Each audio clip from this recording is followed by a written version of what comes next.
Quitting games doesn't work if you don't replace them. I quit games for entire year with ease because I knew how I'll spend my time.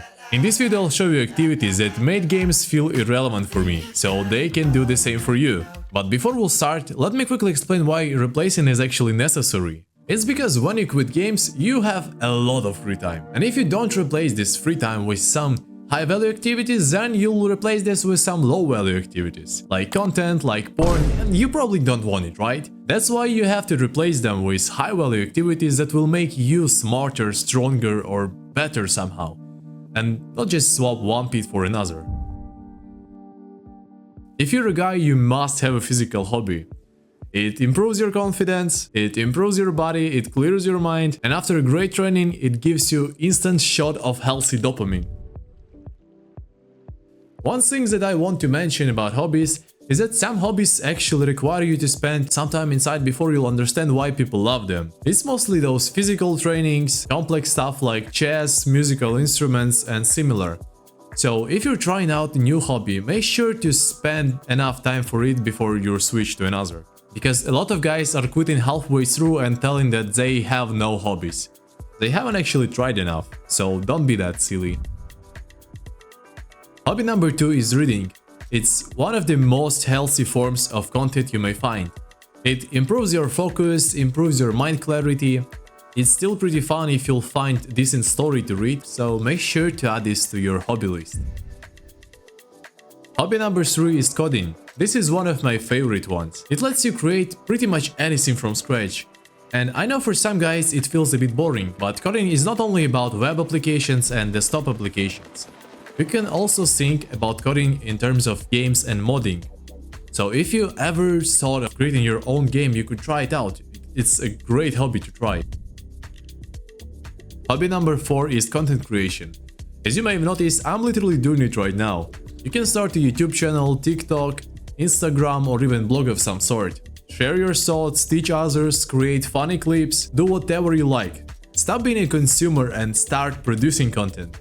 It's really cool when people around the world are connecting to you because you've created this piece of content.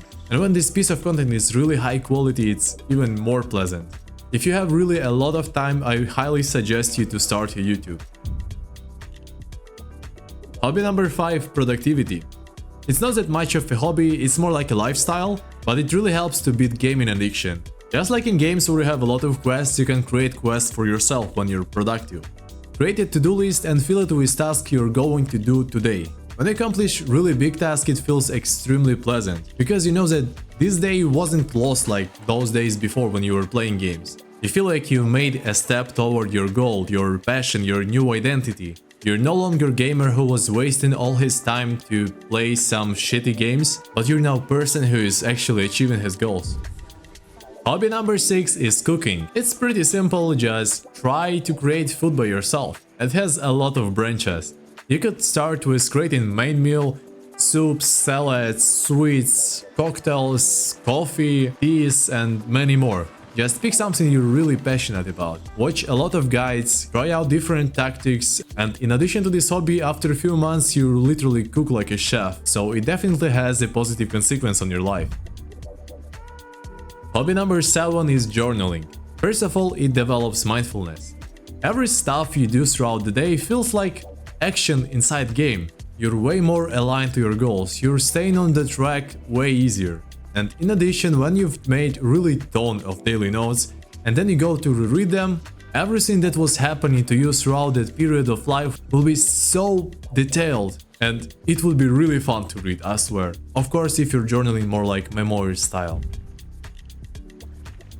These were hobbies I'm doing for myself. And if you still haven't found anything yet, you can also try musical instruments, learning new skills, starting a business, photography, music production, graphic design, 3D modeling, dancing, and board games with friends. Just try a bunch, go in depth with them, and I swear you'll find something as satisfying and as pleasant as gaming used to feel. Just a reminder, a lot of hobbies are not that much fun from day one for beginners. Just try them out for a bit longer.